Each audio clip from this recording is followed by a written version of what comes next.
The topic of my message is knowing our God. എൻ്റെ പ്രസംഗത്തിന്റെ തലക്കെട്ട് എന്ന് പറയുന്നത് നമ്മുടെ ദൈവത്തെ അറിയുക. Know our God. നമ്മുടെ ദൈവത്തെ അറിയുക. Many times people worship their God, different gods, but they do not know who their God is and why they consider him as God. പലപ്പോഴും ജനങ്ങൾ ദൈവത്തെ പലവിധത്തിലുള്ള ദൈവങ്ങളെ ആരാധിക്കുന്നു. അവർ ആരാധിക്കുന്ന ദൈവം ആരെന്നറിയുന്നില്ല.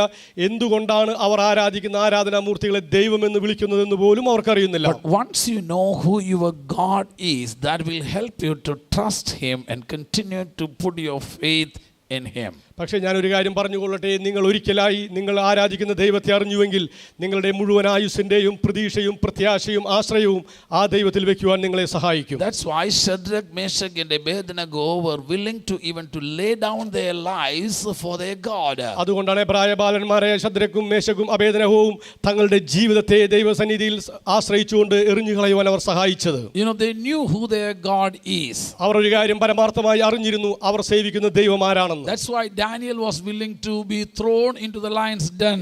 അതുകൊണ്ടാണ് Daniel സിംഹക്കുഴിയിലേക്ക് എറിയപ്പെടുവാൻ നിസ്സന്ദേഹം നിന്നുകൊടുത്തത്. That's why even now thousands of Christians lay their life for gospel. അതുകൊണ്ടാണ് അനേക ക്രിസ്ത്യാനികൾ തങ്ങളുടെ ജീവിതം സുവിശേഷത്തിന് വേണ്ടി വിട്ടുകൊടുത്തത്. They have become martyrs in the history. അവർ ചരിത്രത്തിൽ രക്തസാക്ഷികളായി പരിണമിച്ചു. Because they knew whom they are believing and whom they trust and to whom they have put their faith. കാരണം അവർ ഒരു കാര്യം തിരിച്ചറിഞ്ഞിരുന്നു, തങ്ങൾ ആശ്രയിക്കുന്ന, തങ്ങൾ വിശ്വസിക്കുന്ന, തങ്ങൾ സേവിക്കുന്ന ദൈവം ആരാണെന്ന് അവർ അറിഞ്ഞിരുന്നു. If you do not know the God whom you serve, you will be shaken in your faith when trials and temptations and troubles come around you. നിങ്ങൾ സേവിക്കുന്ന ദൈവം ആരെന്ന് നിങ്ങൾ അറിഞ്ഞില്ല എങ്കിൽ നിങ്ങളുടെ ജീവിതയാത്രയിൽ പ്രശ്നങ്ങളും പ്രതിസന്ധികളും ഉയർന്നു വരുമ്പോൾ, തിരമാലകൾ ആഞ്ഞടിക്കുമ്പോൾ നിങ്ങൾ ഇളകി പോകുവാൻ ഇടവരും. And I told you the best way that we can know God is from the word of God. ഞാൻ നിങ്ങളോട് പറഞ്ഞു കഴിഞ്ഞു, ദൈവത്തെ അറിയുവാനുള്ള ഏറ്റവും നല്ല വഴി എന്ന് പറയുന്നത് തിരുവചനത്തിലേക്കുള്ള മടക്കയാത്രയാണ്. You know, the more you spend your time with the word of God, the Holy Spirit will open your eyes to see who our God is. നിങ്ങൾ തിരുവചനത്തിൽ എത്രമാത്രം സമയം ചെലവഴിക്കുമോ അത്രത്തോളം ദൈവത്തിന്റെ പരിശുദ്ധാത്മാവ് നമ്മുടെ ദൈവം ആരാണെന്നുള്ള പരമാർത്ഥം നിങ്ങൾക്ക് വെളിപ്പെടുത്തി തരും. Because the word of God is the revealed word of God reveals who our God is. കാരണം ദൈവത്തിന്റെ തിരുവചനമാണ് ദൈവത്തിന്റെ വെളിപ്പാട് എന്ന് പറയുന്നത്. The word of God reveals who our God is. ദൈവം ആരാണെന്ന് ദൈവത്തിന്റെ വചനത്തിലൂടെ ദൈവം വെളിപ്പെടുത്തിയിട്ടുണ്ട്. So spend your time with the word of God. അതുകൊണ്ട് തന്നെ പ്രിയപ്പെട്ടവരെ, നിങ്ങളുടെ സമയം ദൈവവചനവുമായി ചെലവഴിക്കുക. Rather than reading the revelations and the dreams of other people, read the word of God. മറ്റുള്ളവരുടെ സ്വപ്നങ്ങളെയും വെളിപ്പാടുകളെയും അപഗ്രഥിക്കുന്ന പുസ്തകങ്ങൾ വായിക്കുന്നതിനേക്കാൾ ഉപരിയായി ദൈവവചനത്തിന് വേണ്ടി സമയം കണ്ടെത്തുക. Spending your time in reading commentaries and many other books related to Bible, read the Bible. ഈ വേദപുസ്തകത്തെ സംബന്ധിച്ചുള്ള അനേക പുസ്തകങ്ങൾ വായിക്കുന്നതിനേക്കാൾ ഉപരിയായി നിങ്ങളുടെ സമയം വേദപുസ്തകം വായിക്കുവാൻ വേണ്ടി ചെലവിടുക. Because when Apostle Paul wrote the epistle to the Romans, the people in the Rome really understood what it is. അപ്പോസ്തലനായ പൗലോസ് റോമയിലെ സഭയ്ക്ക് ലേഖനം എഴുതുമ്പോൾ അവർ അറിഞ്ഞിരുന്നു എന്തായിരുന്നു യഥാർത്ഥത്തിൽ ആ ലേഖനം കൊണ്ട് ഉദ്ദേശിക്കുന്നത്. There was no commentary attached with the Romans so that people can understand what Paul meant in the book of Romans.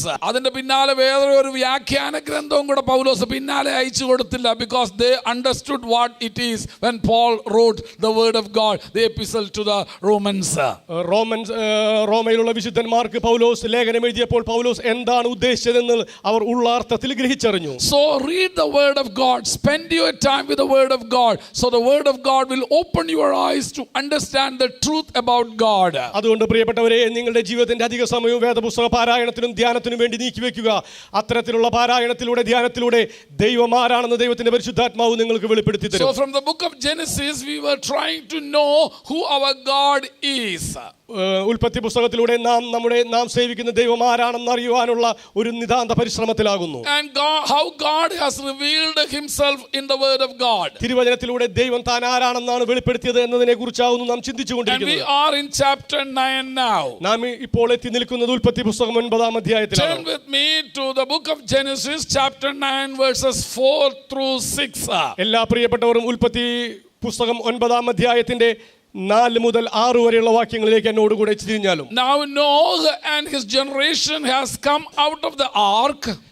ഇപ്പോൾ നോഹയും നോഹയോട് കൂടെ ഉണ്ടായിരുന്ന തലമുറയും പെട്ടകത്തിൽ നിന്നും പുറത്തു കടന്നു. And after coming out of the ark, Noah has made an altar and offered an offering to God. പ്രളയാനന്തരം പെട്ടകത്തിന് പുറത്തു കടന്ന നോഹ ദൈവത്തിന് സുഗ്രാഹ്യമായ ഒരു യാഗം അർപ്പിക്കേണ്ടതിന് വേണ്ടി ഒരു യാഗപീഠം പണിതു. And God was pleased in the offering that Noah offered to God. Noah ദൈവത്തിന് സമർപ്പിച്ച യാഗത്തിൽ ആ സൗരഭ്യവാസനയിൽ യഹോവ സംപ്രീതനായി. And God made a covenant with Noah and the rest of the beings in the world at that time. ആ തലമുറയിൽ നോഹയോടും കൂടെ ഉണ്ടായിരുന്നവരോടും കൂടെ ദൈവം ഒരു ഉടമ്പടി ചെയ്തു. And now there is something more we can read about this God in chapter 9. 9-ാം അധ്യായത്തിൽ അതിനേക്കാൾ കൂടുതൽ മേത്തരമായ ആഴത്തിലുള്ള പരമാർത്ഥങ്ങൾ ഈ ദൈവത്തെക്കുറിച്ച് നാം വായിക്കുന്നു. In chapter 9 we saw him a God of covenant.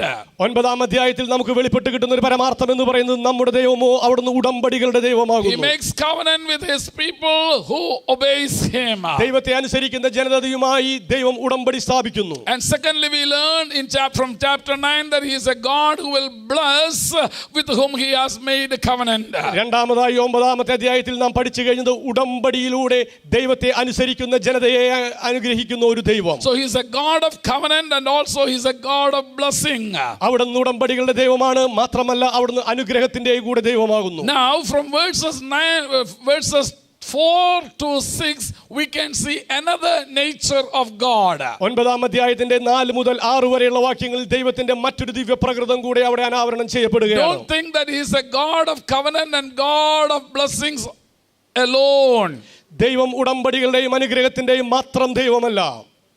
ആണെന്ന് അങ്ങനെ ചിന്തിക്കുക മാത്രം ചെയ്യരുത്. There is something more in him. അതിനേക്കാൾ ഉപരിയായി ആഴത്തിൽ ദൈവത്തിൽ പലതുമുണ്ട്. Okay, let's read from verse 4, 5 and 6. ഉൽപ്പത്തി പുസ്തകം 9-ാം അധ്യായത്തിന്റെ 4, 5, 6 വാക്യങ്ങൾ നമുക്ക് വായിക്കാം. But you must not eat meat that has its life blood still in it. പ്രാണനായിരിക്കുന്ന രക്തത്തോടുകൂടെ മാത്രം നീ മാംസം ഭക്ഷിക്കരുത്. And for all the life blood I will surely demand an accounting. I will demand an accounting from every animal and from each man too. I will demand an accounting for the life for his fellow man. നിങ്ങളുടെ പ്രാണനായിരിക്കുന്ന നിങ്ങളുടെ രക്തത്തിന് ഞാൻ പകരം ചോദിക്കും. സകല മൃഗങ്ങളോടും മനുഷ്യനോടും ചോദിക്കും.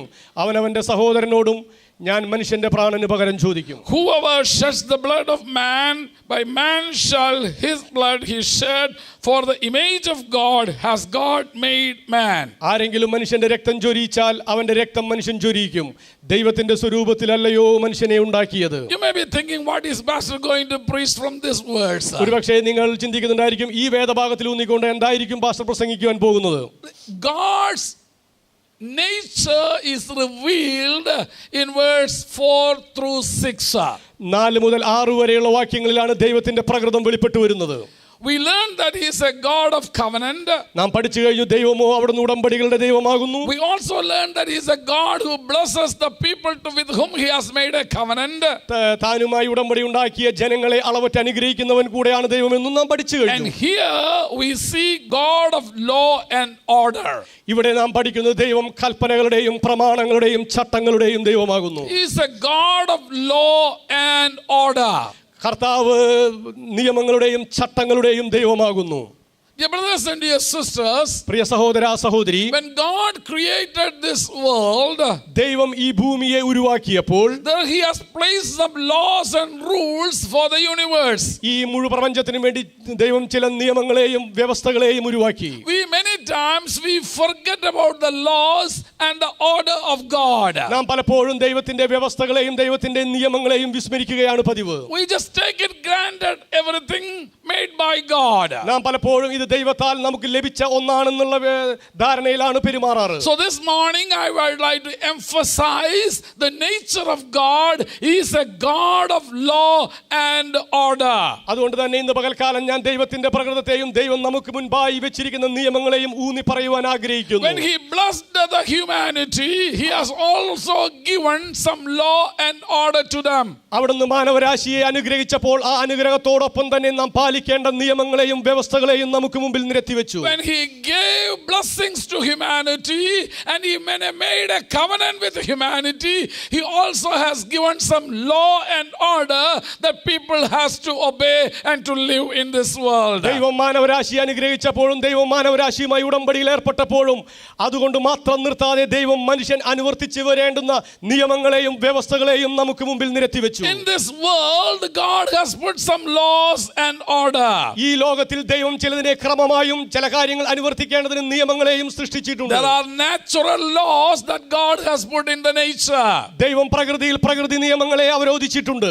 And there is spiritual laws in this world. ആത്മീക മണ്ഡലത്തിൽ അനുവർത്തിക്കേണ്ടതായിട്ടുള്ള ആത്മീക നിയമങ്ങളെയും ദൈവം വെച്ചിട്ടുണ്ടാക്കിയിട്ടുണ്ട്. There are physical laws that God has put in this world. ഈ ഭൂമിയിലായിരിക്കുമ്പോൾ അനുവർത്തിക്കേണ്ട ശാരീരിക നിയമങ്ങളെയും ദൈവം സൃഷ്ടിച്ചിട്ടുണ്ട്. There are scientific laws in this world. ഈ ഭൂമിയിൽ ശാസ്ത്രീയമായ നിയമങ്ങളെയും ദൈവം സൃഷ്ടിച്ചിട്ടുണ്ട്. There are political laws in this world. രാഷ്ട്രീയ സംഘടനയിൽ അനുവർത്തിക്കേണ്ടതായിട്ടുള്ള നിയമങ്ങളെയും ദൈവം സൃഷ്ടിച്ചിട്ടുണ്ട്. There are moral laws set by God in this world. നമ്മുടെ സദാചാര ലോകത്തിൽ നാം അനുവർത്തിക്കേണ്ടതായിട്ടുള്ള സദാചാര മൂല്യങ്ങളെയും ദൈവം നിയമിച്ചിട്ടുണ്ട്. There are community laws set by God when the Israelites were living as a community.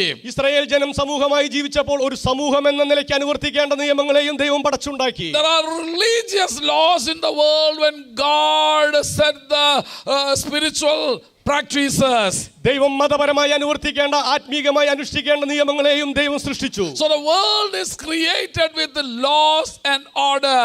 അതുകൊണ്ട് തന്നെ ദൈവം ഈ ഭൂമിയെ സൃഷ്ടിച്ചത് നിയമങ്ങളും വ്യവസ്ഥകൾക്കും And the തക്കവണ്ണമായിരുന്നു. Bible says he has set these laws and rules and regulations so that we should follow it and obey it. അതുകൊണ്ടാണ് തിരുവചനം പറയുന്നത് നാം പിൻപറ്റേണ്ടതിനും പ്രമാണിക്കേണ്ടതിനും വേണ്ടി ദൈവം നിയമങ്ങളെയും ചട്ടങ്ങളെയും പ്രമാണങ്ങളെയും കൽപ്പിച്ചുണ്ടാക്കിയിരിക്കുന്നു. Laws are given to obey. നിയമങ്ങൾ നമുക്ക് തന്നിരിക്കുന്നത് അത് അനുസരിക്കുവാൻ വേണ്ടിയിട്ടാണ്. So if you look around us, അതുകൊണ്ട് തന്നെ നമ്മുടെ ചുറ്റുപാടും നാം കണ്ണോടിച്ചാൽ there are God given laws and there are man made laws. ദൈവത്താൽ ഉണ്ടാക്കപ്പെട്ട നിയമങ്ങളും മനുഷ്യനിർമ്മിതമായ നിയമങ്ങളും കാണുവാൻ കഴിയും. For every man made law, if we disobey them, there is a penalty. അതുകൊണ്ട് തന്നെ മനുഷ്യനിർമ്മിതമായ എല്ലാ നിയമങ്ങളോടും നാം അനുസരണക്കേട് കാണിച്ചാൽ നാം അതിന് പിഴയൊടുക്കേണ്ടതായിട്ട് വരും. That's why the police officers are working. അതിനു വേണ്ടിയിട്ടാണ് നിയമപാലന രംഗത്തെ ഉദ്യോഗസ്ഥന്മാർ പ്രവർത്തിക്കുന്നത്. That's why the courts are in the world. അതുകൊണ്ടാണ് ഈ ലോകത്തിൽ കോടതികൾ സ്ഥാപിച്ചിട്ടുള്ളത്. Because there are man-made laws. They don't deal anything with God's law. ഇത്തരം സ്ഥാപനങ്ങളൊന്നും ദൈവത്താൽ സ്ഥാപിക്കപ്പെട്ട നിയമങ്ങളെ കൈകാര്യം ചെയ്യുവാൻ വേണ്ടി പ്രവർത്തിക്കുന്നവരല്ല. Police department cannot handle the spiritual laws or the laws set by God. Police അധികാരികൾ ഒരിക്കലും ഈ ഭൂമിയിൽ ദൈവത്തിന്റെ നിയമങ്ങളെ പ്രമാണത്തിൽ വരുത്തുവാനല്ല മനുഷ്യനിർമ്മിതമായ നിയമങ്ങളെ പ്രവൃത്തിപഥത്തിൽ വരുത്തുവാൻ നിയോഗിക്കപ്പെട്ടവരാകുന്നു. And the court cannot do anything with the spiritual laws or the laws set by God. ഈ ഭൂമിയിലെ കോടതികളൊന്നും ആത്മീക മണ്ഡലത്തിൽ അനുവർത്തിക്കേണ്ടുന്ന ദൈവിക നിയമങ്ങൾ കൈകടത്തുകയില്ല. അവർ പ്രയോഗത്തിൽ വരുത്തുവാൻ ശ്രമിക്കുന്നത് മനുഷ്യനിർമ്മിതമായ നിയമങ്ങളെയാകുന്നു. So wherever there are laws made by men, there will be a man-made system to make sure that these laws are followed and obeyed by humanity. അതുകൊണ്ട് തന്നെ ഈ ഭൂമിയിൽ മനുഷ്യനിർമ്മിതമായ നിയമങ്ങൾ ഉണ്ടായിരിക്കുമ്പോൾ തന്നെ അത്തരം നിയമങ്ങൾ അനുസരിക്കുന്നു എന്ന് ഉറപ്പുവരുത്തുവാനുള്ള ഒരു സംവിധാനം കൂടെ ഈ ഭൂമിയിലുണ്ട്. In the same manner, അതേ അളവിൽ തന്നെ there is spiritual laws set by God. ദൈവത്താൽ നിയമിക്കപ്പെട്ട ആത്മീക നിയമങ്ങളുമുണ്ട്. There are godly laws set in this universe. ഈ ഭൂമിയിൽ ഈ പ്രപഞ്ചത്തിൽ ആക്കി വെക്കപ്പെട്ട ആത്മീക നിയമങ്ങൾ ദൈവത്താൽ സ്ഥാപിക്കപ്പെട്ടവയായിട്ടുണ്ട്. And when we disobey those laws set by God, ദൈവത്താൽ നിയമിക്കപ്പെട്ട അത്തരം ദൈവിക നിയമങ്ങൾക്ക് ഘടകവിരുദ്ധമായി നാം പ്രവർത്തിക്കുമ്പോൾ there will be a penalty, there will be a punishment. മനുഷ്യവംശം അതിന് പിഴയൊടുക്കിയേ മതിയാകൂ. Dear brothers and dear Priya sisters, സഹോദര സഹോദരി, so the laws are given by God so that we should obey and be blessed.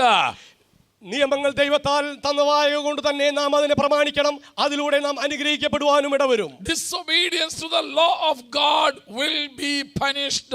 ദൈവിക നിയമങ്ങളോട് നാം കാണിക്കുന്ന അനുസരണക്കേടെല്ലാം ഒന്നൊഴിയാതെ ശിക്ഷയ്ക്ക് വിധേയമായി തീരും. That's why in Psalm 109 we read like this. അതുകൊണ്ടാണ് 109 സങ്കീർത്തനത്തിൽ നാം ഇങ്ങനെ പാടുന്നത്. You have given thy laws so that we should obey it. നിന്റെ ന്യായപ്രമാണങ്ങളെ ആചരിക്കേണ്ടതിന് നീ അവയെ കൽപ്പിച്ച് തന്നിരിക്കുന്നു.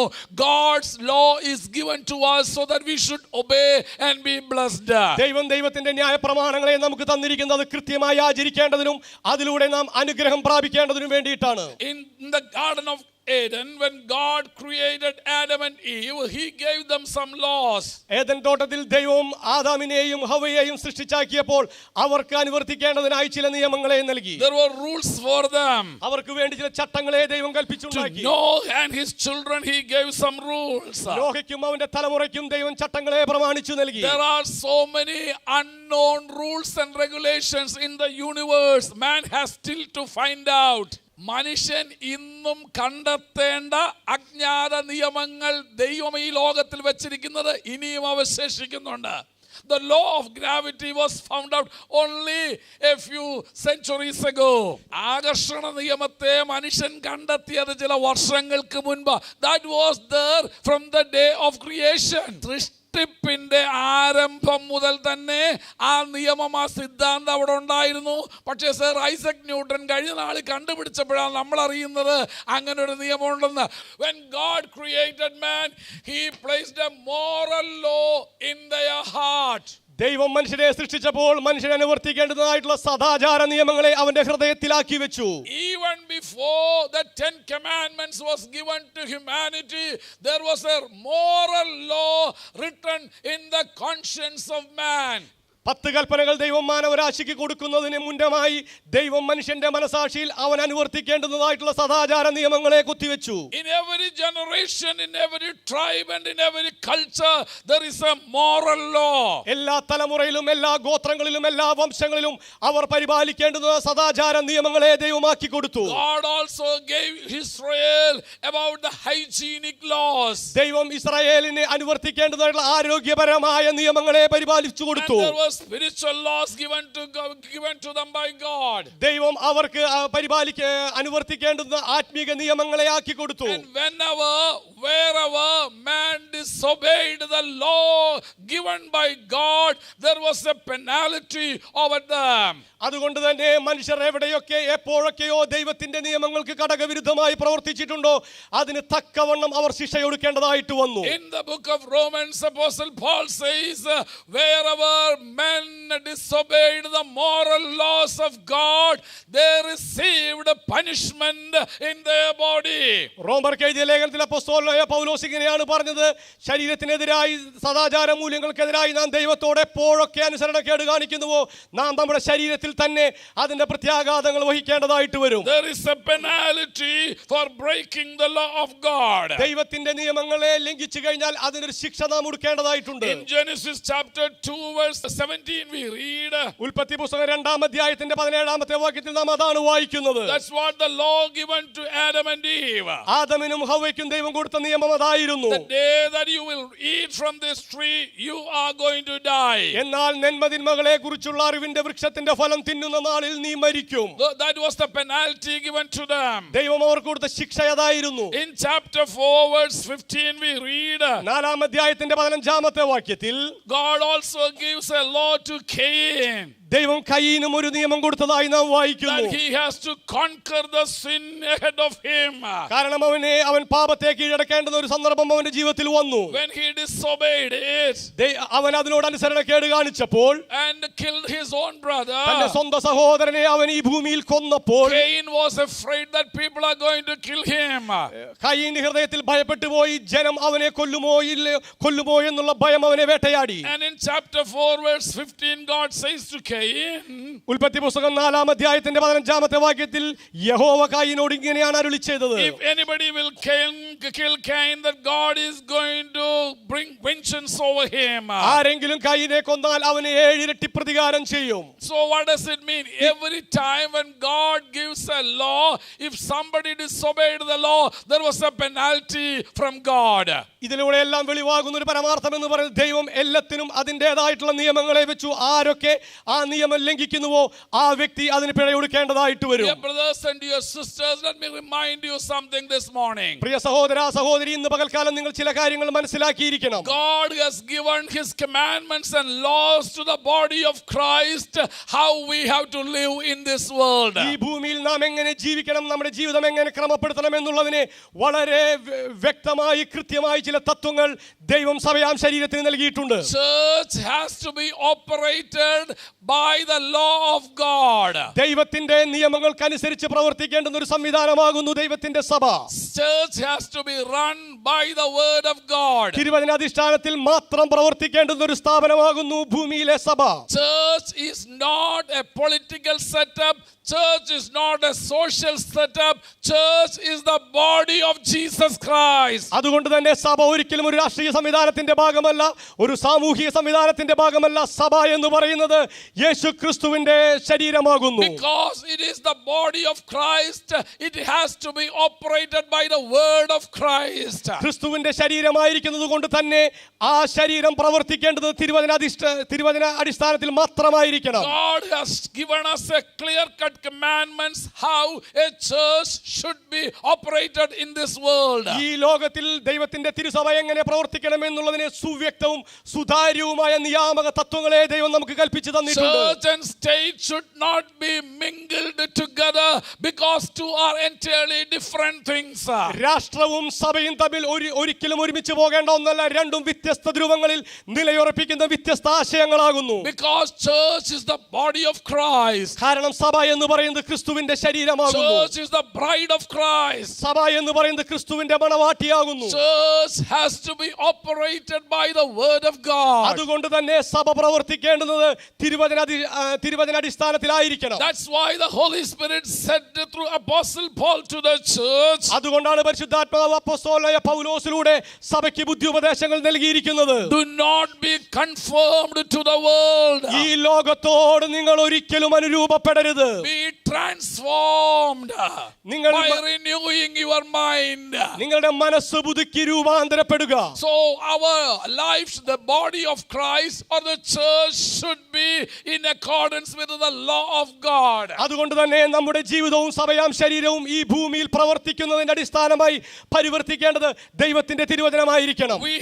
We have some spiritual laws how to operate the church. സഭ എങ്ങനെ പ്രവർത്തിക്കണം എന്നുള്ളതിനെ അടിസ്ഥാനപ്പെടുത്തി നമുക്ക് ദൈവം ചില ആത്മീക നിയമങ്ങളെ തന്നിട്ടുണ്ട്. We have some spiritual laws how to operate our family.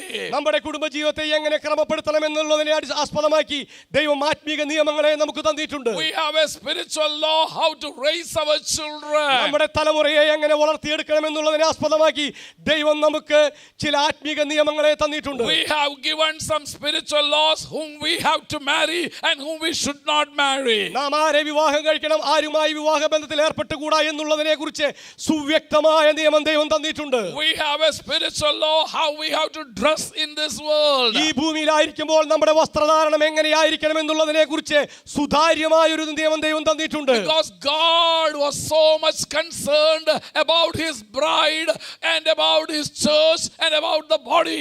ഇതെല്ലാം കാണിക്കുന്നത് ദൈവം തന്റെ മണവാട്ടിയെ കുറിച്ചും തന്റെ ശരീരത്തെ കുറിച്ചും തന്റെ സഭയെ കുറിച്ചും അങ്ങേയറ്റം ബോധവാനാകുന്നു. These laws are not given to the people who lived 20 centuries ago. 20 നൂറ്റാണ്ടുകൾക്ക് മുൻപാകെ ജീവിച്ച ജനങ്ങൾക്ക് വേണ്ടി മാത്രം നൽകിയ ഒന്നല്ല ഇതിലെ പ്രമാണങ്ങൾ. This is for the believers of this century and this day.